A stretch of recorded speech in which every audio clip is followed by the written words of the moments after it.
जय भवानी जय शिवराय. छत्रपती शिवाजी महाराज व राजमाता जिजाऊमासाहेब यांना नमन करून मी आज कैलासवासी रामचंद्र सर्जेराव राजे निंबाळकर वय वर्षे 84 यांचं 14/4/25 रोजी दुःखद निधन झालं आणि त्या निमित्ताने श्रद्धांजली वाहण्यासाठी तो उपस्थित आहे. मुक्काम पोस्ट न्हावरे तालुका शिरूर जिल्हा पुणे येथील एक आदरणीय असं हे व्यक्तिमत्व होऊन गेलं.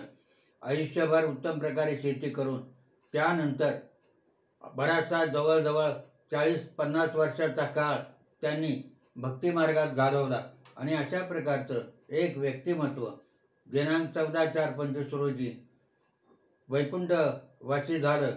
त्याबद्दल आम्हा सर्व कोरेकर परिवाराला दुःख होत आहे आणि त्या निमित्ताने त्यांना मी आमच्या सर्व कोरेकर परिवारातर्फे श्रद्धांजली वाहत आहे.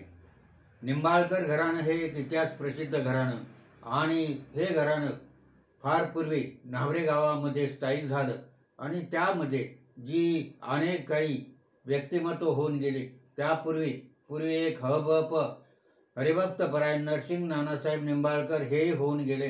त्यांनीच त्या निंबाळकर घराण्याच्या भक्तीचा पाया रोवला असं म्हटलं तरी चालेल. आणि त्यानंतर रामचंद्र काका हेही या घराण्यातील एक उत्तम असं पारमार्थिक जीवन जगलेलं व्यक्तिमत्व होतं. सुखासमाधानानं त्यांनी वयाच्या 84व्या वर्षी अखेरचा श्वास घेतला आणि ते पांडुरंग चरणी लीन झाले.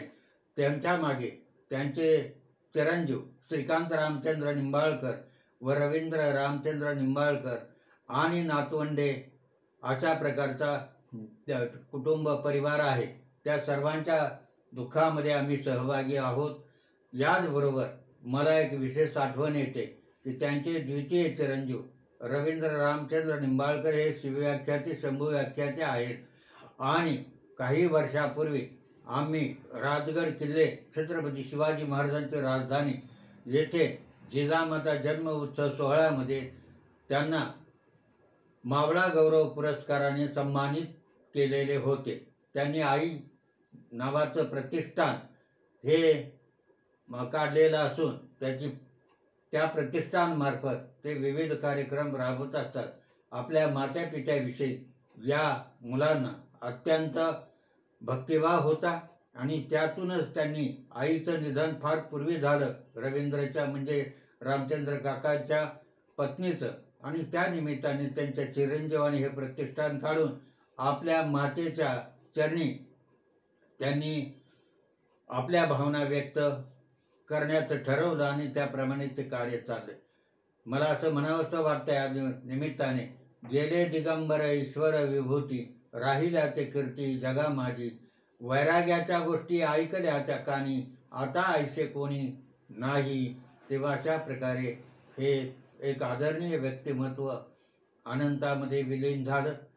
मला माझ्यापेक्षा ते वयाने 10 वर्षांनी मोठे होते, परंतु कुठेही भेटले तरी हसत मुखानं ते आम्ही एकमेकाला भेटत असू. आणि अशा प्रकारचं हे व्यक्तिमत्व या न्हावरे गावातील एक आदरणीय आणि ज्याच्याबद्दल अत्यंत चांगल्या भावना व्यक्त कराव्यात असं व्यक्तिमत्व काळाच्या आड गेलं.